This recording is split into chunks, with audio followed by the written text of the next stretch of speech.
ایک ایسا دیو ہیکل اور کداور انسان جو طوفان نوح سے بھی بچ نکلا۔ طوفان نوح ایک ایسا خطرناک طوفان تھا جس میں سوائے ان چند لوگوں کے جو کشتی میں سوار تھے، ان کے علاوہ اس روئے زمین پر رہنے والا کوئی بھی انسان اور حیوان نہ بچ سکا۔ طوفان نوح نے اس دنیا کی ہر چیز کو فنا کر دیا۔ اس کے بعد اس زمین پر دوبارہ ایک نئی زندگی کی بنیاد رکھی گئی۔ طوفان نوح سے بچنے والا یہ دیو ہیکل انسان کون تھا، اور اس نے کون سا ایسا کام کیا تھا جس کی وجہ سے اس دردناک عذاب سے بچ گیا؟ اس کا قد کتنا تھا، اور پھر کس طرح حضرت موسیٰ علیہ السلام کے ساتھ اس کی جنگ ہوئی، اور اس دراز قد انسان کو کس طرح حضرت موسیٰ علیہ السلام نے قتل کیا؟ تاریخ کے اس کردار کے پیچھے چھپی حقیقت کیا ہے، اور کیا کوئی انسان سچ میں اللہ تبارک و تعالیٰ کے عذاب سے بچ سکتا ہے؟ ان تمام تر سوالات کے جوابات قرآن و حدیث کی روشنی میں آج اس ویڈیو میں ہم آپ کو بتائیں گے، لہٰذا آپ سے گزارش ہے کہ ہماری ویڈیو کو آخر تک ضرور دیکھیے گا۔ پیارے دوستو، وہ دیو ہیکل انسان جو طوفان نوح سے بھی بچ نکلا، اس کا نام اوج بن عنق تھا۔ اوج بن عنق ایک ایسا شخص تھا جو قوم عمالقہ میں سے تھا، جو قوم تاریخ انسانی کی سب سے سفاک قوم تھی۔ اس قوم کے لوگ خون خوار اور فطرت کے لحاظ سے وحشی تھے۔ قوم عمالقہ پر اللہ تبارک و تعالیٰ کا بہت ہی خاص کرم تھا۔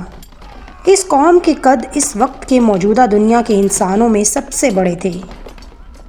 روایات سے پتہ چلتا ہے کہ قوم عمالقہ کا ایک مرد دوسری قوم کے 90 مردوں کے برابر ہوا کرتا تھا، اور اس ایک مرد کے پاس دوسرے انسانوں سے 90 گنا زیادہ طاقت ہوا کرتی تھی۔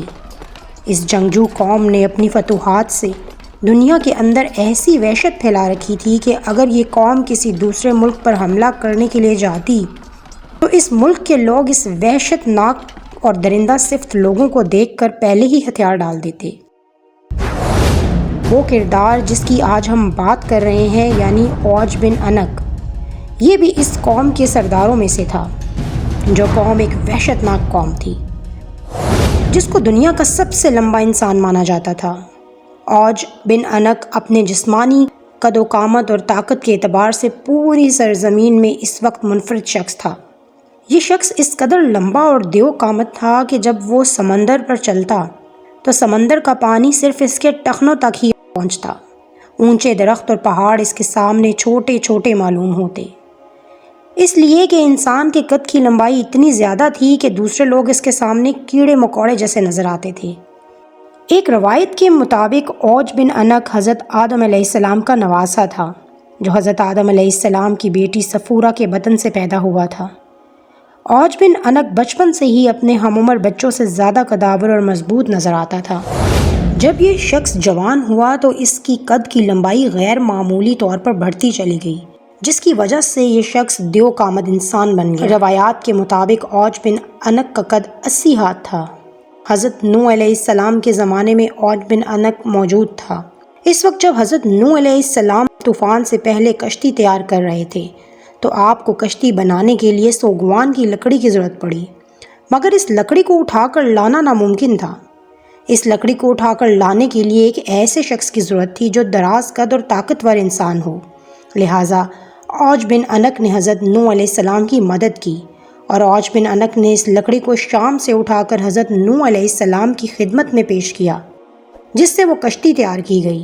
لہٰذا اللہ تبارک و تعالیٰ نے اس کے اس عمل کو قبول کر لیا، اور اس کے اس عمل سے خوش ہو کر اسے طوفان نوح کے اندر غرق ہونے سے بچا لیا۔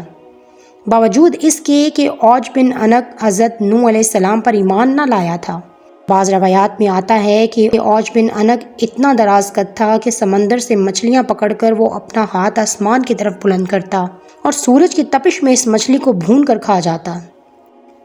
اوج بن عنق تاریخ میں ایک ایسا شخص تھا جس نے دراز قد ہونے کے ساتھ ساتھ بے پناہ طاقت تھی، اور اس نے ایک لمبی عمر پائی تھی۔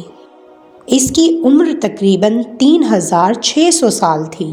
وہ حضرت آدم علیہ السلام کے زمانے سے حضرت موسیٰ علیہ السلام کے زمانے تک زندہ رہا، اور حضرت موسیٰ علیہ السلام کے زمانے میں حضرت موسیٰ علیہ السلام نے اس دیو ہیکل انسان کو قتل کیا۔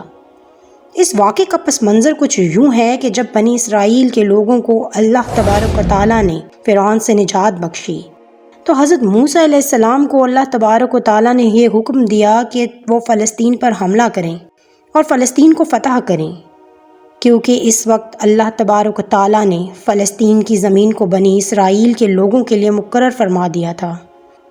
حضرت موسیٰ علیہ السلام نے اپنی قوم کو لیا اور فلسطین پر چڑھائی کر دی۔ اس وقت فلسطین کے اندر قوم عمالقہ آباد تھی، جس کا سردار عوج بن عنق تھا۔ حضرت موسیٰ علیہ السلام نے اپنے قبیلے کے 12 سرداروں کو چنا اور قوم عمالقہ کی طرف بھیجا تاکہ اس علاقے کی صورتحال سے آگاہی مل سکے۔ جب یہ 12 سردار ملک شام میں پہنچے تو اس وقت وہاں کا حاکم عوج بن عنق تھا۔ اس بات کے اندر کوئی شک نہیں کہ قوم عمالقہ ایک دراز قد قوم تھی۔ جب یہ 12 سردار فلسطین کے قریب پہنچے تو قوم عمالقہ میں سے ایک بندے نے انہیں پکڑ لیا اور ان کو باندھ کر اپنے سردار کے سامنے پیش کیا، اور وہ شخص عوج بن عنق سے کہنے لگا کہ میں نے ان لوگوں کو جاسوسی کرتے ہوئے دیکھا ہے۔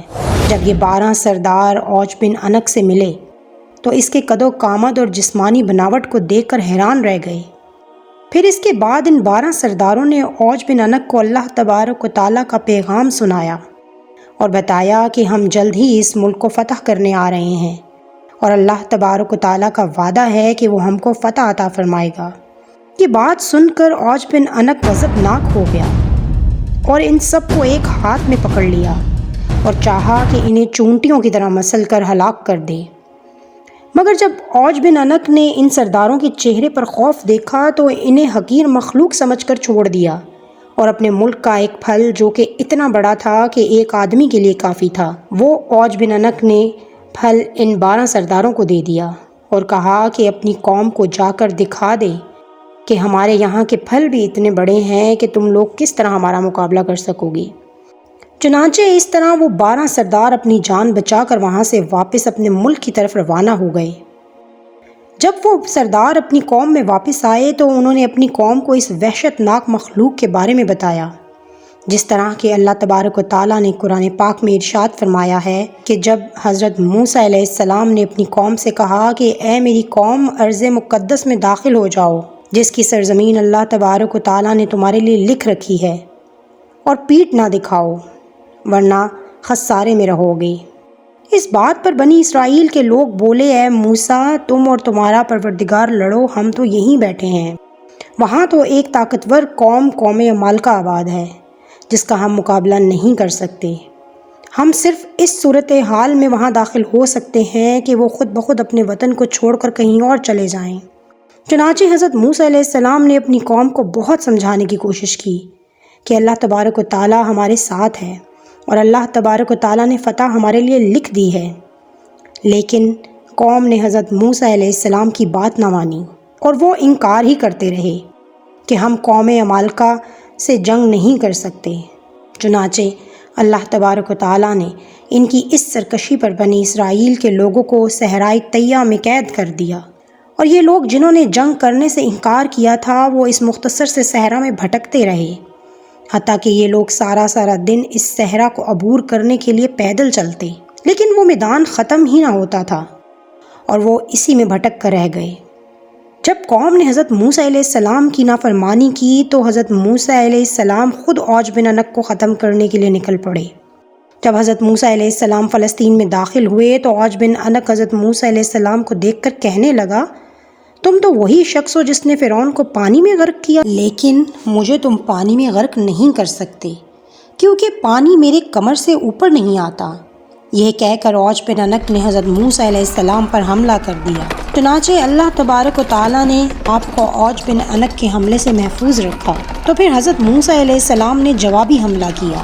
آپ نے اپنے عصائے مبارکہ کو عوج بن عنق کے ٹخنے پر مارا، جس کی ضرب کی تاب نہ لاتے ہوئے عوج بن عنق زمین بوس ہو گیا، اور اس طرح حضرت موسیٰ علیہ السلام کے ایک عصائے مبارکہ کی ضرب سے وہ عوج بن عنق جو وحشی انسان تھا جس کا کوئی مقابلہ نہیں کر سکتا تھا، وہ ایک ہی ضرب میں ہلاک ہو گیا، اور اس کے بعد اس کی ریڑھ کی ہڈی کو دریا میں ڈال دیا گیا، اور اس کی ریڑھ کی ہڈی سے کئی سالوں تک پل کا کام لیا گیا۔ اس طرح اللہ تبارک و تعالیٰ نے عوج بن عنق کو ہلاک کیا۔ اب ہم بات کرتے ہیں کہ کیا کوئی سچ میں اللہ تبارک و تعالیٰ کے عذاب سے بچ سکتا ہے، اور کیا حقیقی طور پر عوج بن عنق طوفان نوح سے بچا تھا، جبکہ طوفان نوح اللہ تبارک و تعالیٰ کی طرف سے بھیجا ہوا ایک دردناک عذاب تھا۔ عوج بن عنق کا طوفان نوح سے بچ جانا اور اس کے بارے میں روایات میں آتا ہے کہ یہ من گھڑت قصہ ہے، ایک کہانی ہے جو کہ بالکل جھوٹ ہے اور قرآن کے خلاف ہے۔ قرآن کریم میں اللہ تبارک و تعالیٰ نے حضرت نوح علیہ السلام کی اس دعا کو یوں ذکر کرتے ہوئے فرمایا ہے کہ زمین پر ایک کافر بھی نہ بچنا چاہیے، اور یہ دعا قبول ہوئی اور ایسا ہی ہوا۔ اور ایک دوسرے مقام پر اللہ تبارک و تعالیٰ ارشاد فرماتا ہے کہ ہم نے نوح کو ان کی کشتی والوں کو نجات دی، پھر باقی سب کافروں کو غرق کر دیا۔